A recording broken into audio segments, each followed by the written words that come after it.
Hi, I'm Dr. David Barnett, and I'm a neurosurgeon in Dallas, Texas, with over 30 years of experience of treating patients with spinal disorders. Today, I would like to talk to you about a condition that can affect the lower back called spondylolisthesis.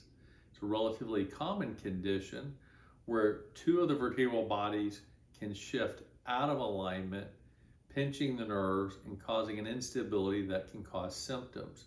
Symptoms such as lower back or paraspinal pain, or even nerve pain radiating down the legs.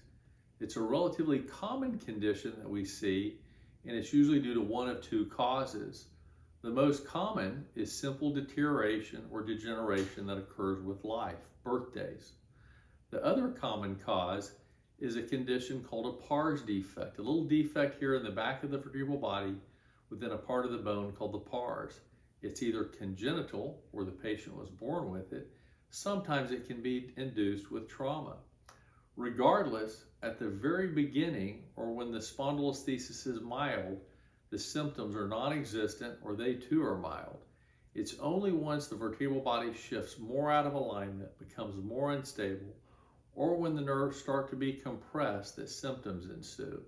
And again, at the very beginning, it's either lower back paraspinal pain, but as that shifting becomes more significant, patients often experience nerve symptoms. Now, in the very beginning, we should always advocate for conservative treatment.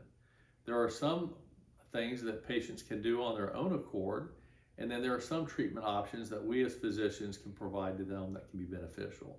On the patient side, engaging in a healthy lifestyle, one where they do low impact exercises, perhaps taking an anti-inflammatory medication over the counter, or just simply losing weight can be helpful.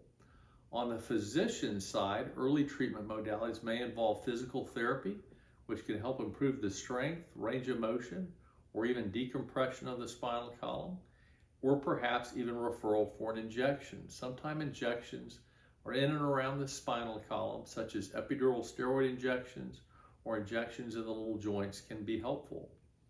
Regardless, if the spondylolisthesis becomes severe enough, if the symptoms become severe enough, patients may seek a second opinion with a spinal specialist. At the very beginning, again, we would initiate conservative modalities, but once the symptoms become severe enough, we would consider surgery. The surgery, if patients are well selected, have a good surgeon, should really be successful.